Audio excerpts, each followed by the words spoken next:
नाजरीन, मैं हूं नीलम नवाब। आप देख रहे हैं PKN न्यूज़। सबसे पहले महंगाई और बेरोजगारी के खिलाफ खबर शामिल करते हैं। कमर अली वड़ाइच की रिपोर्ट के मुताबिक मुल्क भर की तरह साल 2022 मंडी बहाउद्दीन की आवाम के लिए किसी अजाब से कम साबित न हुआ।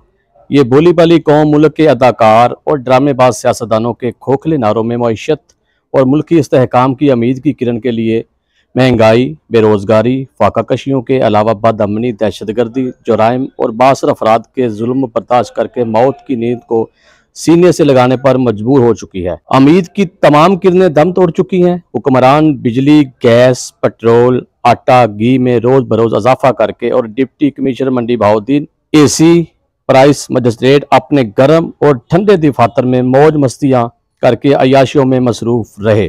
डेफिनेटली महंगाई जो है वो बहुत ज्यादा हो गई है। इस टाइम जो है वो लोग जो है वो फाका कशी पर जो है वो इस वक्त मजबूर हैं। यहाँ पे देखिए आटा, दालें, चीनी, जो भी जरूरतें जिंदगी की जो चीजें हैं वो इस वक्त इतनी महंगी हो चुकी है कि जो सफेद पोश तबका है उसके लिए जो है वो एक टाइम का जो खाना बनाना है वो भी मुश्किल होता जा रहा है। और कौम बेरोजगारी और जुल्म की चक्की में पिसते हुए उम्मीद की किरण के खात्मे पर अपने बच्चे फरोख्त करने, खुदकुशियां करते हुए मौत को गले लगाने पर मजबूर हो चुकी है। अगर हुक्मरानों ने 2023 में होश के नाह ना लिए तो इस मुल्क कौम का खुदा ही हाफिज है। कैमरामैन टीम के साथ कमर अली वड़ाइच, मंडी बहाउद्दीन।